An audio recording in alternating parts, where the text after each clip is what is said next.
Sabe qual o maior erro de quem assiste One Piece? É achar que Imu é só mais um vilão poderoso e que Luffy vai ter que derrotá-lo no final. A verdade é muito mais sombria. O Imu não é só um personagem mais misterioso da obra.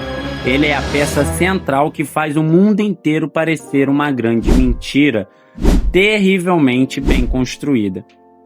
E para entender quem é de verdade, você precisa colocar uma coisa na cabeça. O Imu não quer apenas governar o mundo. Ele quer controlar as pessoas.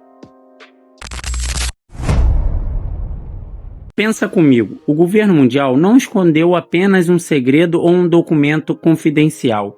Eles simplesmente apagaram 100 anos inteiros de história, um século inteiro.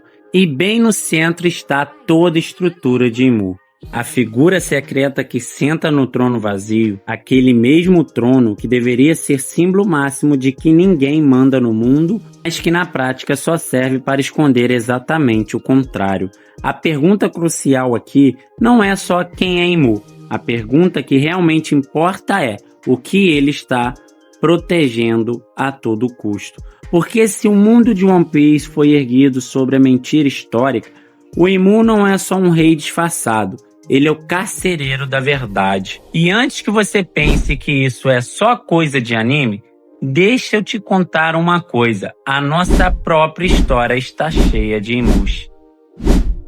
Na vida real, impérios e governos autoritários sempre fizeram exatamente isso. Destruíram o passado para conseguir proteger o presente.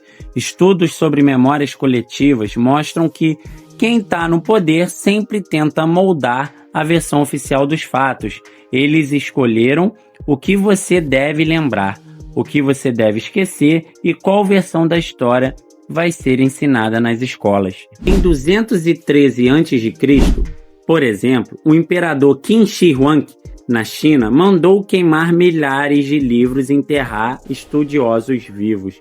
O objetivo? Apagar qualquer ideia contrária para unificar a ideologia do Império. Avançando no tempo, em 1933, os nazistas fizeram grandes fogueiras em praça pública queimando obras que consideravam perigosas. Em guerras e ditaduras ao redor do mundo, bibliotecas foram reduzidas a cinzas, documentos foram alterados e nome de pessoas simplesmente sumiram de todos os registros oficiais. O que sobra depois de tudo não é poeira, é silêncio. E é por isso que a história do século perdido e a tragédia de Ohara dói tanto quando a gente assiste. Eiichiro Oda não tirou essa ideia do nada. Ele pegou um lado mais obscuro da humanidade, a forma como o poder tenta sobreviver apagando aquilo que o ameaça. Quando a história oficial diz que nada aconteceu durante 100 anos, qualquer pessoa consciente deveria se perguntar por que alguém gastaria tanta energia por tanto tempo só para esconder o passado.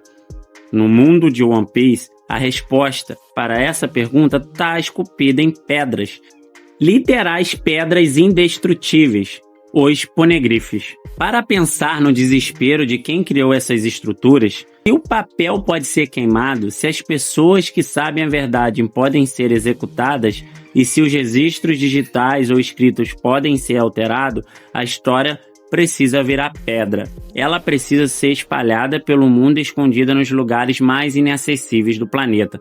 Os poneglyphs são o exato oposto da propaganda do governo mundial. Eles não querem convencer ninguém, não fazem discursos e não tentam manipular. Eles existem por um único motivo: resistir ao esquecimento. E é aqui que Imu surge, com uma tempestade no meio de tudo isso. Ele não é apenas um líder político com um exército, ele é a própria personificação da vontade de manter a mentira viva. Se os 5 anciões, os Goroseis, são a cara pública do sistema, o Imu é a consequência sombria por trás dela. Se o governo mundial é uma máquina de controle, o Imu é quem segura a chave. Isso muda completamente o papel dele na narrativa. O objetivo de Imu não é simplesmente conquistar terras ou derrotar piratas. O objetivo dele é algo muito mais macabro: impedir que a verdade volte à tona. A verdade que ele tanto esconde é simplesmente terrível e muda tudo. O mundo de One Piece que conhecemos hoje é uma farsa construída sobre as ruínas de um oceano artificial. A teoria mais forte aponta que o Reino Antigo possuía uma tecnologia e uma liberdade inimagináveis, unido a todas as raças e ilhas em um só continente. Mas, há 800 anos, os 20 reis liderados por Imu armaram um plano de inundação do mundo. Imu não governa apenas silenciando revolucionários, ele governa porque ele é o carcereiro que mantém a humanidade presa em ilhas separadas, aterrorizadas pela Green Line e pelos mares do Cold Belt, acreditando que a maré alta e o mapa atual sempre foram assim. Ohara e o século perdido não foram apagados para esconder nomes, foram apagados para que ninguém descubra que o mundo foi roubado e que a tecnologia ancestral guardada nos poneglyphs pode literalmente derrubar as muralhas do governo mundial e devolver o planeta aos seus verdadeiros donos.